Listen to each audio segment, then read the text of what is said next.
Hello YouTube, welcome back looking at my two N-scale ScaleTrains locomotives, the all-new SD40-3 and my newer purchased ET44AH. Eventually we will use the older release Tier 4 eventually, but what we're going to keep our main focus on this video is a little bit of a subsequent problem I've had running these engines. Now the thing is, my favorite train in CSX to model is local Bradenton to Tampa L700. And when the trains are running southbound at first and then eventually back northbound, they're meant to run like this, back to back, rather than elephant style like I showed you in the GEVO review. But here's a problem, and I'll explain why they're supposed to run back to back.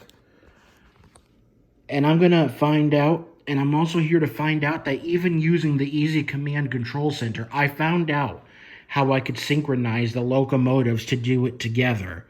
But first, let me address the problem.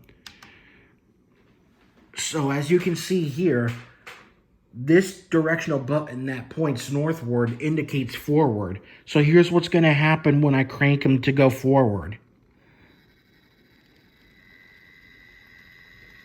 See? Look at this. SD40 going this way, GEVO going this way.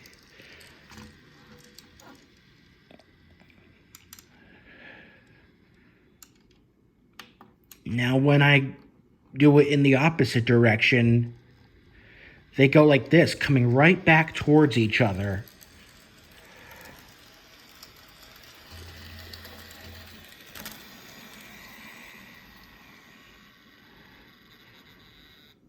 Well, now that you've seen what the issue and the culprit was, as I usually like to say, I'm going to address the problem, and I'm showing you how to do it if you want a locomotive to run in the opposite direction.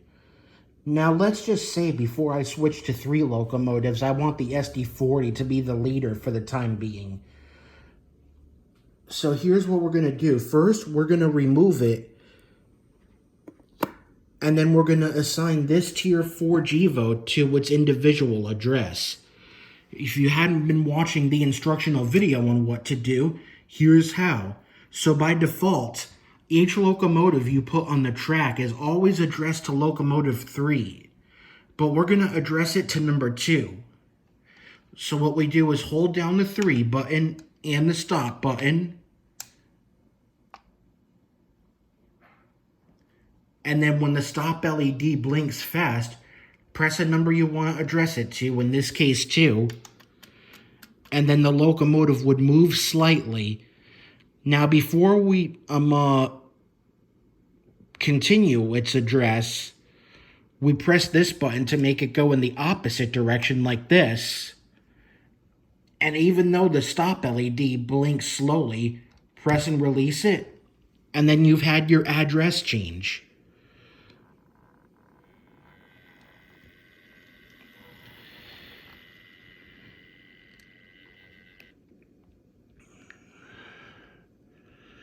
Now, let's get ready to synchronize it.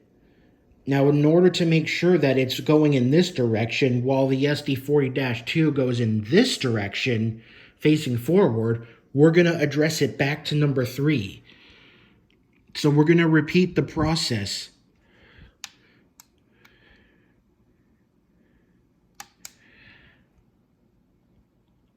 Making sure that it goes in this direction. Reassign it to number 3.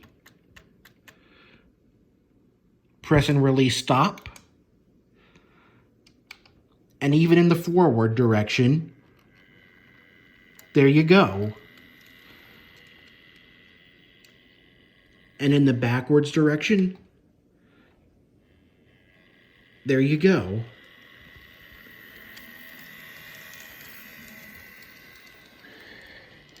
Now let's put the SD40-3 back on the track.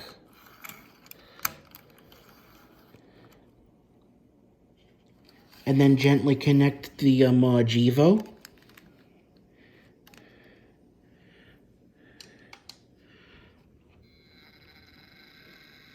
and then boom. That's how you do it. See? Problem solved. Now you can run your locomotives in opposite directions like they do in reality.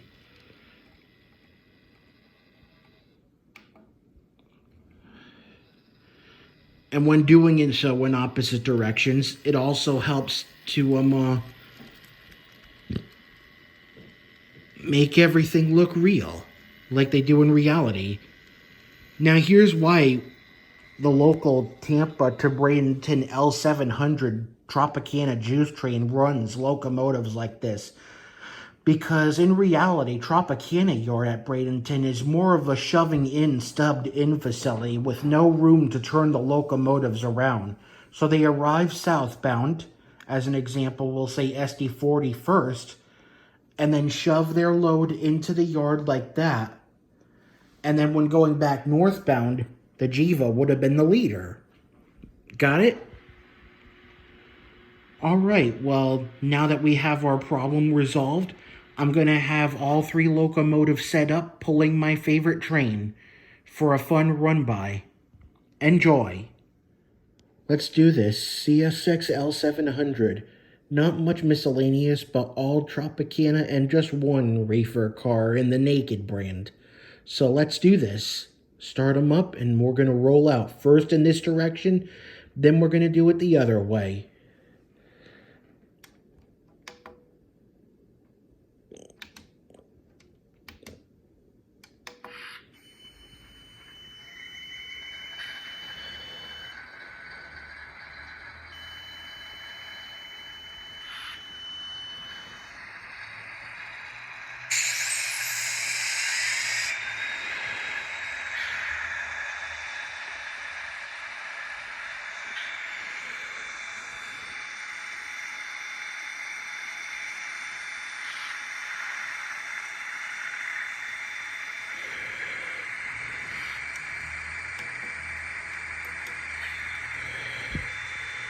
All right, let's take the high green.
Now we're going to shove it into the yard.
Alright, now we're going to get ready to switch to go in the opposite direction. Of course, on this small railroad, it's possible. So, I'm going to do this off camera and you'll get the idea.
I'm not coupled yet.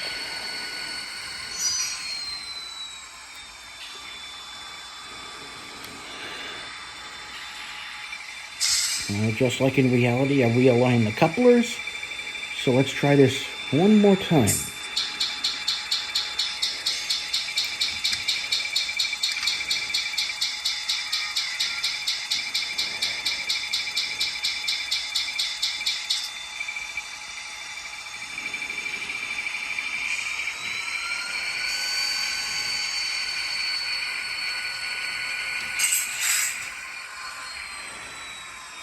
Alright, we'll just pretend for now. I'll take it from here.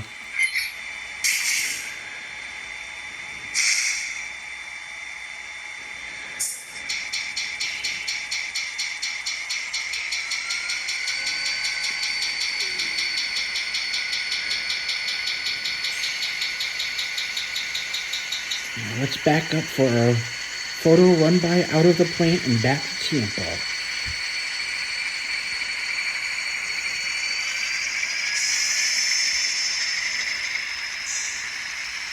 Aren't these newer locomotives much more brighter looking?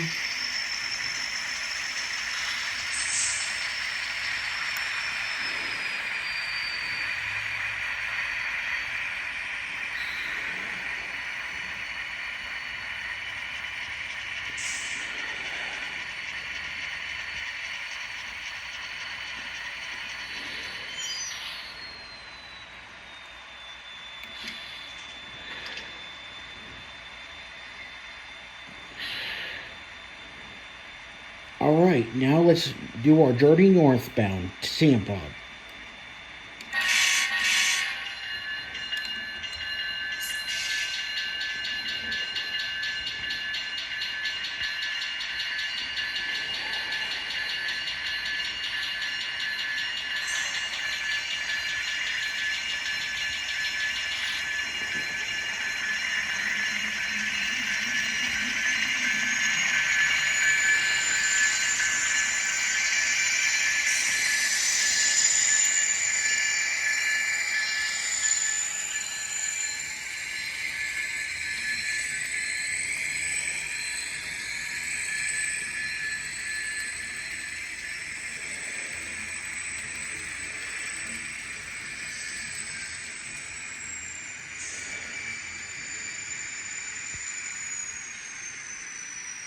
I'm afraid we got a little emergency along the line. Hang in there. I'll take care of it.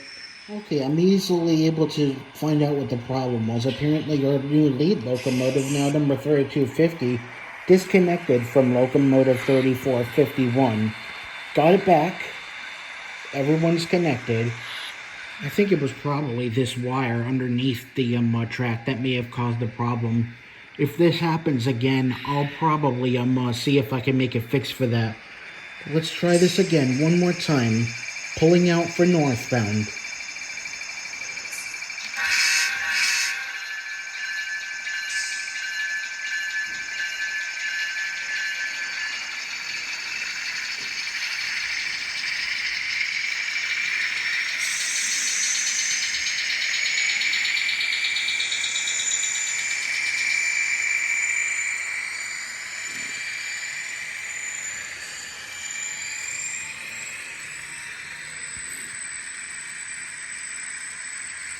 It's happening again. Runaway engine. All right, well, here's our little fix for our problem.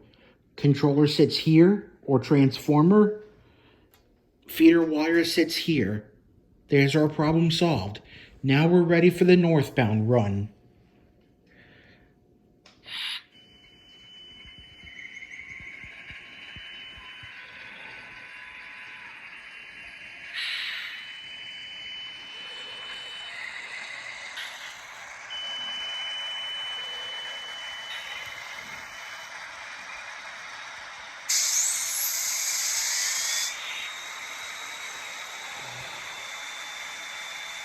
I just love the beeps that the SD40-3 makes before starting up.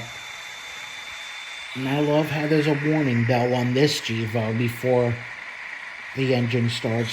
This one doesn't have that feature, but I like them all the same. Yeah, sorry about some of the handrails up there being really bent. What can I say? This is N-scale, and those handrails are kind of known to be flimsy no matter what manufacturer makes them. But I won't make a fuss out of it. Alright, let's do this one more time. A smooth run north to Tampa.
Now entering Yeoman Yard.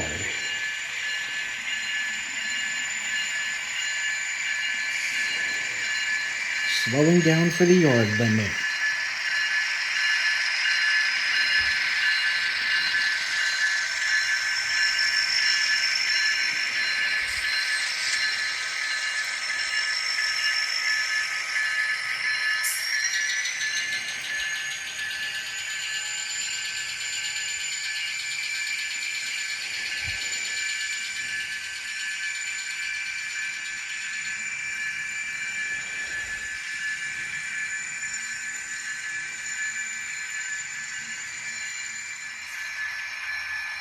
Arriving into the yard.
Alrighty, well there you have it. The way things should run on CSX, a local Tampa and Bradenton train L700.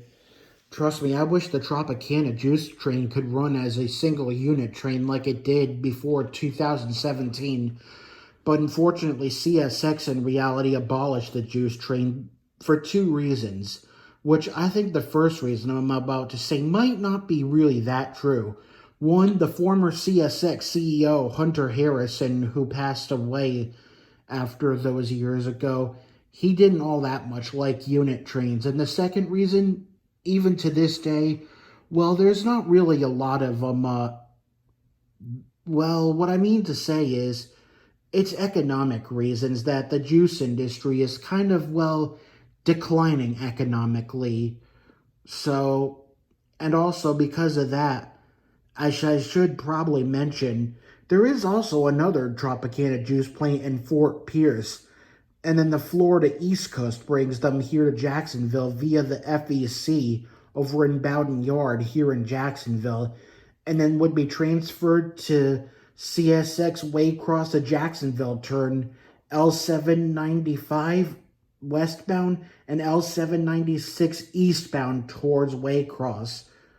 The eastbound is when it would have the Tropicana cars. But according to an upload that my friend Danny Harmon made when he took his inaugural ride on the Brightline Orlando extension, he mentioned that for some reason, especially because the juice wasn't doing good in the Fort Pierce area, that Tropicana is going to close that plant down and consolidate all of their business at the one Bradenton where CSX goes to. And I'm definitely hoping that if they're able to consolidate their business at the original starting point over in Bradenton, maybe there's a chance CSX might bring back the juice train as a single commodity again. But let's see how the economic issues pick up. And hopefully the juice train business doesn't keep declining. Because of how the business has been kind of on the downfall, the Tropicana juice cars could only travel in blocks, either seen on intermodal trains, I-032 northbound or I-032 southbound, as well as Tampa to Waycross manifest trains, M441 southbound or M442 northbound. I think the last time I was demonstrating these two GEVOS running this direction, as we like to say, elephant style, I think we were really modeling M442. But yeah, it's all good now. Now that I've finally found a way to properly synchronize these engines running in opposite directions like they do out in reality, now here's your proper L700 that was a little bit overdue. So I hope you enjoyed these run-bys as well as the how-to on all this. And a lesson that was learned that maybe having one of the wires underneath the track wasn't such a good idea, because in all honesty, the coupler of the rear of number 3250 wasn't coupling all that well with the coupler up front on 3451.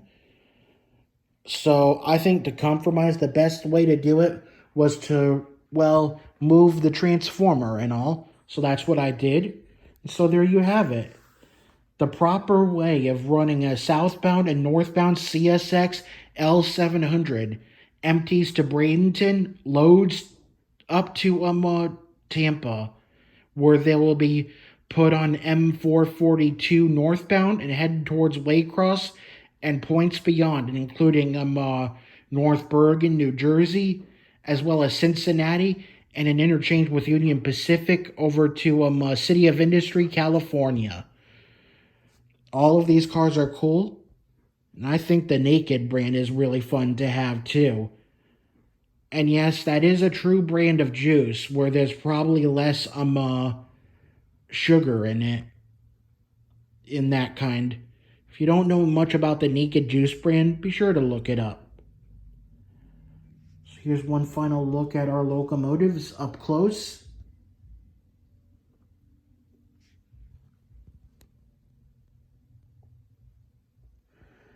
There's also cab sunshades separately applied, windshield wipers, sanding lines.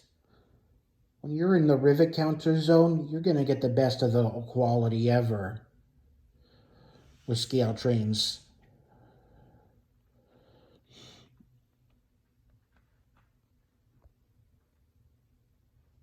So there you have it. I hope you really enjoyed that. Until next time, Pinchy 08 is signing and pinching out. Until next time we see each other on the N-Scale High Iron. Thank you for watching.